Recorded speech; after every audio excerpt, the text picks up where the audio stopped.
பாருங்கள், இந்த அளவு கிரேவி கிடச்சிருக்கு.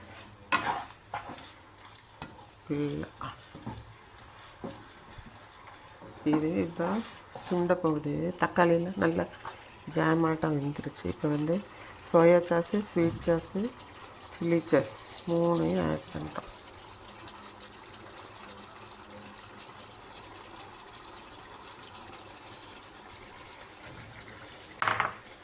ஆட் பண்ணிவிட்டு நல்லா ஒரு கலர் அந்த தக்காளி இருந்த இதே தெரியல பாருங்கள். நறுக்கி தான் போட்டோம். நல்லா ஜாமாட்டம்.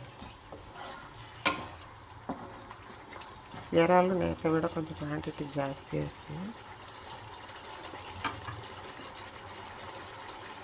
இது ரொம்ப சுண்ட வேண்டியதில்லை, கொஞ்சம் தொட்டுக்கிற பதமாக தான் இருக்கும் கிரேவியாக. இன்னொரு 3 மினிட்ஸ் போய் ஆஃப் பண்ணிவிட்டு பாத்திரத்தில் வச்சுட்டு உட்காந்து